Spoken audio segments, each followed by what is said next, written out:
Okay, this week we're going to talk about data processing. And if your data is qualitative, it's probably in the form of a text. So you've done a focus group or an interview, and you have gone ahead and transcribed it. So you've got a written text now. And then we're going to go through and we're going to code it. And the process of coding means that we're classifying or categorizing individual pieces of data, so pretty much sentences, and we're looking for themes, key themes. So you go through and you read it, and the way I was taught was you read your data 8 times, and then the themes will start popping out to you. And when I'm doing that, it's really monotonous, and I'm wondering why I'm doing it, but I do it anyways. And then I go through it again, and I start to see things jumping out at me in these themes and these common categories. And so you start classifying them. You start saying, oh, this sentence is talking about marriage, and so I make a theme marriage, and I cut it out and I put it into my category marriage. So I have quotes that back up what everyone's saying about marriage. So when you're doing qualitative data, your proof is your quote. Okay. When you're doing quantitative data, your proof is your statistical analysis. So in qualitative data, you're pretty much cutting and pasting these different quotes and putting them into categories, which are themes that the participants have talked about. So that's what you're looking for. And then in your paper, when you're saying, well, one of the things that really stood out in this interview is that everyone talked about marriage, and then you have quotes to back that up. Okay, excuse me. So quotes should be suggested by theory. So when you're doing your literature review and you think about the theory that informs your research, you've already got some idea of what the patterns and the themes will be based on theory. So some of that comes from theory. And when we're coding, it's similar to the form of a variable. So marriage will be the theme. It's like our variable, right? When we've been talking about variables, our themes are similar to our variables. Open coding is when we're breaking down the data and we're looking for similarities and differences. And they frequently talk about unit. And each unit can have more than one code. So we could come up with marriage, but then under marriage we could come up with several other categories, right? So marriage could be our unit, but we could come up with, under marriage, we could come up with, long-term marriage, divorce, partnership, right? So we could have different themes underneath one unit. When people talk about memoing, those are notes that you write to yourself. And that's you writing down what that marriage theme means, or what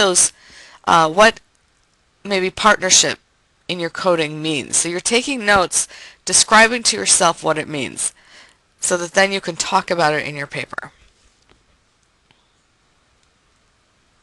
Concept mapping. So I'd like everyone to do a concept map of their project. A concept map is a graphic representation of the concepts in your study. So in paper 3 we talked about our concepts, right? What our concepts were. Your first paragraph describes them a little bit. You're going to make a graphic of your study for both your qualitative and your quantitative study. They're used in both. So here's an example. Here is the concept map of my PhD dissertation. So I thought on the left, we'll start on the left and work to the right. I looked at foster families and I looked at foster children, and I looked at the demographics of both. So that's, their age, how many people were in the household, what their genders were, what their race was. I looked at health of both. For foster families, I looked at experience in being a foster parent, and I looked at parental monitoring, and that's if they know where the kids are at all times. Under the foster children, I also looked at emotional and behavioral their emotions and their behaviors, and their social skills. And I thought that all of those things affected the total number of placements that a foster child would have. So you see on the outside I have those blue arrows. Now, I also thought that they affected each other, so I have arrows going up and down between the foster family and the foster child boxes. Then I have a box called relationships, and in there I looked at kinship care, and that is being placed with a relative. I also looked at the relationship between the foster parent and the biological parent. I looked at how satisfied the child was with the home and whether or not the child felt they had a sense of permanency at that home. And I thought that the characteristics of the foster family and the foster child affected those relationships. So you see I have arrows going there. But then I thought that those relationships also affected the total number of placements that a child had. So I also had an arrow going there. Excuse me. So you want to look at your concept map, how you think the variables flow together, and draw out a graphic of that for your paper. Okay. Excuse me. Quantitative data processing. This is statistics, so don't panic. When we're coding in quantitative data, we assign a number to all of our categories, our answer categories. So for example, is the child in long-term foster care? And the answer categories were yes or no. If it was yes, I gave it a 1. If it was no, I gave it a 2. Okay? So I'm literally going to type that into my SPSS program in my computer. So the first thing I do is I give it a shorthand name. So I called it LTFC, long-term foster care. So I have my first column on the left is ID, and I give every one of my cases a number. So ID 1 is the first child, right?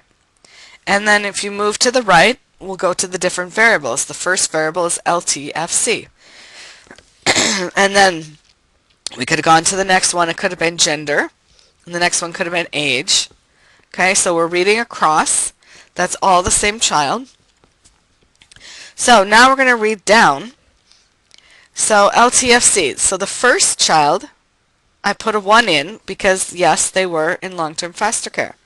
The second child, I typed in a 1 because, yes, they were in long-term foster care.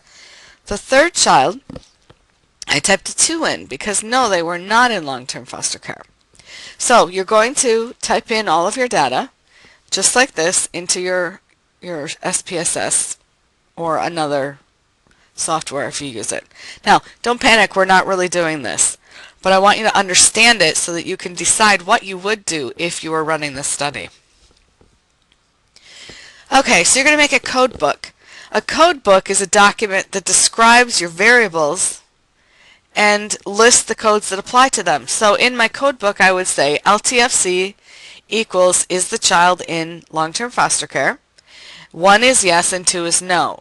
So that when I go back a month later after I typed all this in, I can't remember what it is, I can look in my code book and say, oh yeah, a 1 was yes. Now SPSS also has a sheet where you type that in. But if you use something else such as Excel, then you'd want to make sure you had a code book. Okay, univariate analysis is something that we do first. And that's examining one variable at a time. So a distribution or a frequency is what you'll run on all of your variables. So we'll want to know how many people answered 1 and how many people answered 2, right? How many people said were in long-term foster care, yes, and how many people were in long-term foster care, no. So you run this frequency and it prints you out a chart like this, and it says on the left, long-term foster care, 1 yes, 2 no, and then look under number. So 2 people said yes and 1 person said no. Under percentages, 66% were in long-term foster care and 33% were not. And then at the bottom it tells you how many were missing, and that's important. It says 0 were missing, so N is our total number of cases, 3. So you want to know how many number of cases you had, and if you have a lot missing, then you probably have a problem with your data and you need to go back and look at it. So you want to run a univariate analysis with all of your data. This describes your data, okay? Another part of description is measures of central tendency. So remember this from your statistics.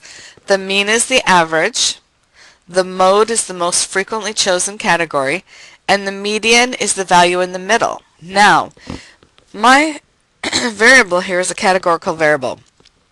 So mean and median really are meaningless. There is no average between yes and no. And there's no middle point. It doesn't have any meaning.